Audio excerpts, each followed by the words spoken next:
Le 18e épisode de notre série autour de la libération en Lorraine. Nous évoquions la semaine dernière la progression des troupes américaines en direction de la Sarre, déjà retardées dans leur précédente offensive par la ceinture de forts entourant Metz.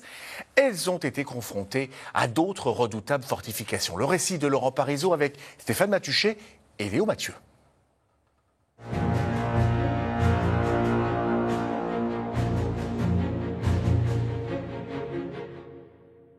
Elle a parfois la réputation de n'avoir servi à rien. Construite par les Français pour se défendre contre les Allemands, la ligne Maginot a résisté héroïquement pendant la campagne de France en 1940. 4 ans plus tard, elle a aussi servi aux Allemands pour retarder l'avancée américaine à l'automne 1944.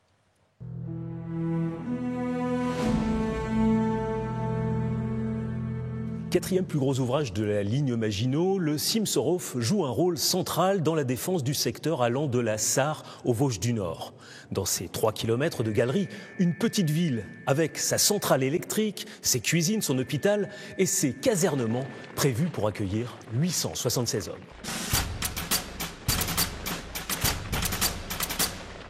Avec ses 8 blocs de combat, le fort est capable de tirer dans toutes les directions et de couvrir les ouvrages défensifs environnants. Une forteresse qui a fait ses preuves en 1940. Après avoir résisté aux assauts allemands, l'équipage ne rend les armes que le 30 juin, 8 jours après l'armistice. Il reçoit les honneurs d'un détachement de la Wehrmacht.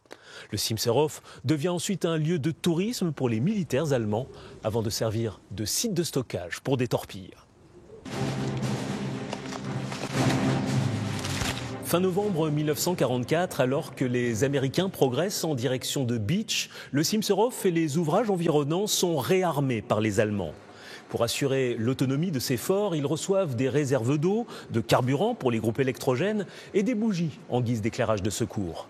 Mais les effectifs sont maigres, 80 hommes à peine au Cimserhof, soit 10 fois moins que l'équipage français du fort en 1940. Les combats pour la libération du pays de Bitche commencent le 6 décembre. Le Cimserhof et les ouvrages environnants pilonnent les troupes en approche. L'artillerie américaine se déchaîne, des dizaines de milliers d'obus sont tirés. Le bloc 5 est sérieusement endommagé et ses canons mis hors d'usage. Appuyés par des chars, les fantassins américains parviennent à approcher du fort. Quasiment encerclés et privés de moyens de communiquer avec l'extérieur, les occupants abandonnent le Cimserhof en utilisant une sortie de secours. Le 19 décembre 1944, après une semaine de siège, les Américains prennent possession des ouvrages fortifiés du secteur. Mais la bataille des Ardennes, déclenchée quelques jours plus tôt, vient perturber leur offensive. Forcés à un repli de quelques kilomètres, ils doivent abandonner ces forts. Ils procèdent auparavant à un sabotage des installations. Lorsqu'ils reviendront en mars 1945 pour libérer Bitche, le Cimserhof ne sera plus en mesure de combattre.